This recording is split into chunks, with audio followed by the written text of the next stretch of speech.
En début d'émission, ce sont donc 40 000 personnes qui auront circulé hier et aujourd'hui dans la maison de Radio-Canada à l'occasion de cette opération Porte ouverte qui a voulu saluer, entre autres, l'histoire de la télévision de Radio-Canada. 2 mots pour résumer les observations d'Alexandre Dumas, surprise, émerveillement.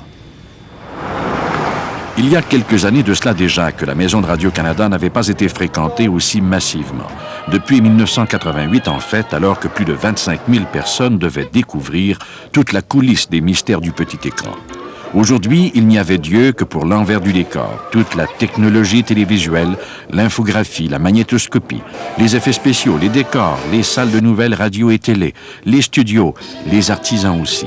Bref, de quoi contenter les plus insatiables. L'autre côté de la caméra, puis vous faire voir aux enfants comment on crée le rêve à Radio-Canada. Et j'ai vu les studios des émissions que je regarde. Même, on a pu envoyer un message à ma sœur qui est dans le Grand Nord. C'était bien, ça. C'est très spectaculaire à voir tout ça, là, la performance. Monsieur, est-ce qu'il y a quelque chose, vous, qui vous a plu particulièrement davantage que d'autres aspects? Les décors, c'est assez impressionnant à voir, là, quand même. C'est le maquillage et tout, c'est assez impressionnant. Je pense que la technique, ils sont assez avancés. Radio-Canada, je dois lui donner ça. Là, ils sont à la fine pointe de l'actualité. L'émission Les démons du midi. Oui, ça t'a plu? Oui. Ce sont 225 entrées aux 5 minutes. En somme, 3000 à l'heure que les bénévoles ont dû gérer.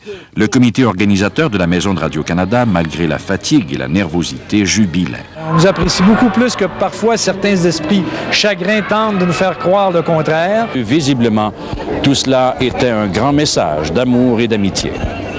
Alexandre Dumas, à la Maison de Radio-Canada, à Montréal.